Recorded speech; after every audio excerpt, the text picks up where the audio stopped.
Social మీడియాలో పోస్టులపై supreme court మార్గదర్శకాలు జారీ చేసింది.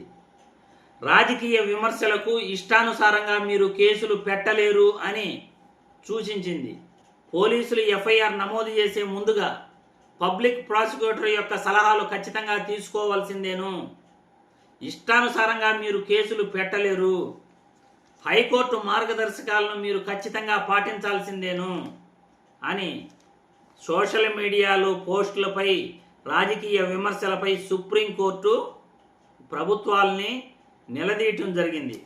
పోలీసులకు హైకోర్టు జారీ చేసిన మార్గదర్శకాలు ఏంటంటే, సోషల్ మీడియా పోస్టులపై ఫిర్యాదు రాగానే వెంటనే ఎఫ్ఐఆర్ నమోదు చేయకూడదు.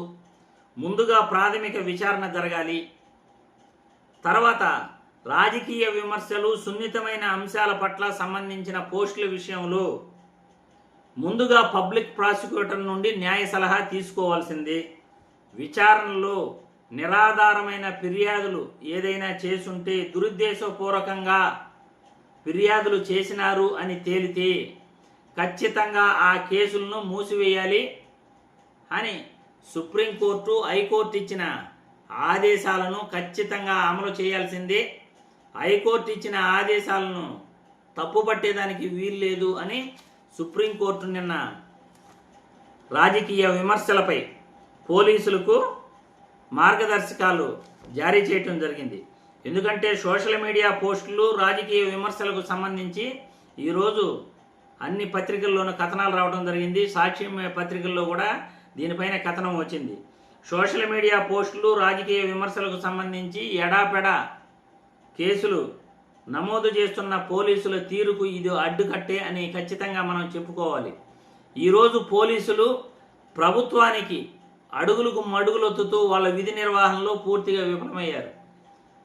ప్రభుత్వం నుండి, వాళ్ళ కార్యకర్తల నుండి ఏదైనా కేసులు వస్తే కళ్ళు మూసుకుని కేసులు పెట్టేస్తున్నారు. కేసులు కూడా ఎఫ్ఐఆర్ నమోదు చేసేసి వాళ్ళని జైల్లో పెట్టే ప్రయత్నం చేస్తున్నారు. కానీ సుప్రీంకోర్టు ఇచ్చిన మార్గదర్శకాలను ఇక మీదట పోలీసులు కంపల్సరిగా పాటించాల్సిందే. రాజకీయ విమర్శలకు, సోషల్ మీడియాలో పెట్టే పోస్టులకు ఖచ్చితంగా న్యాయ సలహా పబ్లిక్ ప్రాసిక్యూటర్ నుండి తీసుకోవాల్సిందేను.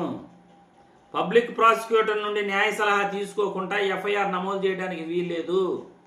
ఎవరైనా ఫిర్యాదుదారుడు వచ్చి ఫిర్యాదు చేస్తే ప్రాథమిక విచారణ చేయాలి. అందులో సాక్ష్యాధారాలు ఉన్నాయా లేదా, జరిగిన తప్పును దానికి తగిన ఆధారాలు ఉన్నాయా లేదా అనేది ముఖ్యంగా పరిగణలోకి తీసుకోవాలి. పరిగణలోకి తీసుకున్న తర్వాత కూడా పబ్లిక్ ప్రాసిక్యూటర్ నుండి న్యాయ సలహా తీసుకుని దానిపైన ఎఫ్ఐఆర్ అప్పుడు నమోదు చేయాలి. అంతేగాని ఎడాపెడా పబ్లిక్ ప్రాసిక్యూటర్ దగ్గర నుండి న్యాయ సలహా తీసుకోకుండా ఎఫ్ఐఆర్ నమోదు చేసేస్తాం, అరెస్టులు చేసేస్తాం అంటే ఇక వాటికి చెల్లుబాటు కాదు అని సుప్రీంకోర్టు అయితే మార్గదర్శకాలను నిన్న జారీ చేయటం జరిగింది.